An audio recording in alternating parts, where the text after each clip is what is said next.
All right, so a very good afternoon. So this question is the NEET re-exam question, which has created some sort of ambiguity, and the Honorable Supreme Court has asked the IIT Delhi committee to please give clarity on this question. So I am coming with my understanding of this question, and you can try to understand. Maybe it does help some of the students bring clarity. So this question is from the topic of atomic physics. Okay, let's read the question first. It was a reasoning and assertion kind of question. Okay, and let's read the question. So atoms are electrically neutral as they contain equal number of positive and negative charge, right? This is so the Supreme Court, the Honorable Supreme Court, has requested IIT to tell whether between these two statements, which is the correct statement, right? Now let me tell you, atoms are electrically neutral as they contain equal number of positive and negative charge. So my approach is very simple.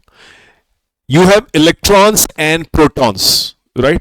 If they are not equal, what does it become? This becomes an ion. Okay, if the number of electrons and protons, which is the only charge in an atom, are equal, it remains an atom. If they become unequal, it becomes an ion. To me, this statement is a correct statement. There is nothing wrong. They are not talking about ion in this question. An ion has unequal number of electrons and protons.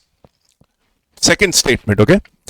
Atoms of each element are stable and emit their characteristic spectrum. I don't think so this is correct. The reason is very simple.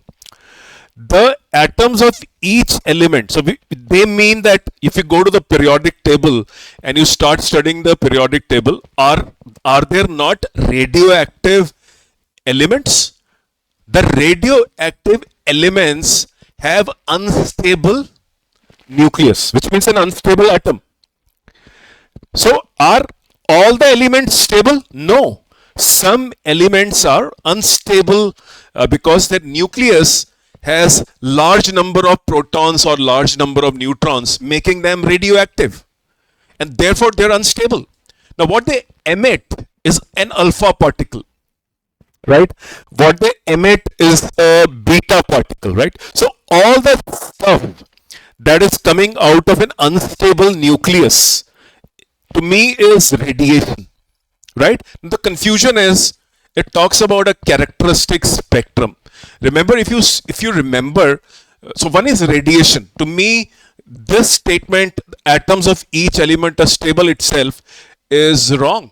Some atoms, some elements have atoms which are unstable because they are radioactive, right? And that is because what is happening inside the nucleus. Excessive number of neutrons, protons, and that ratio has to be, you might have studied that, N by P ratio, right? So this statement is wrong, and that says it emits a characteristic spectrum. So emission spectrum. Now, emission spectrum, the context of emission spectrum is generally when you have the Bohr's atom and the electrons are jumping, electrons are excited, and then the wavelengths get emitted from the jumping of the electrons, and you can see, measure those wavelengths using spectroscopy or spectrometer, and then a fingerprint of the element is visible. So the word characteristic spectrum, emission spectrum, is actually applicable to jumping around of electrons here and there. When you do excitation, which means you provide some energy, and an external photon comes, strikes, the electrons get excited, then jump back, and you get a continuous characteristic spectrum, or a line spectrum, or a band spectrum, depending on its a molecule, its a atom, etc., etc. And then you can recognize by the wavelengths it is giving that what type of element. Hydrogen has its own characteristic spectrum. So I think the concept of characteristic spectrum is heavily tilted towards the Bohr's atom. whereas the concept of stability of an element is tilted heavily towards the concept of radioactive material. So to me, the answer is the statement 1 is correct. There is nothing wrong. It is talking about an atom which is neutral. An atom is neutral when it has equal number of electrons and protons. Otherwise, it becomes an ion. So statement number 1 is correct. Statement number 2 is wrong because the statement number 2 is more focused on radioactivity. It is talking about stability of the. It is saying that every element is stable. It is not. Only some elements are stable and some are not stable, like radioactive. And what they emit is a radiation, alpha particle, beta particle, and stuff like that. And the word continuous, this characteristic spectrum is more inclined towards the Bohr's concept of excitation of electron by an external photon, or when the electron jumps from a higher to lower orbit, the wavelength is emitted and a fingerprint of the element is available to you. To me, statement 2 is wrong because stability of an atom is more to do with nucleus. Okay, how stable is a nucleus, and that is to do with radioactive material.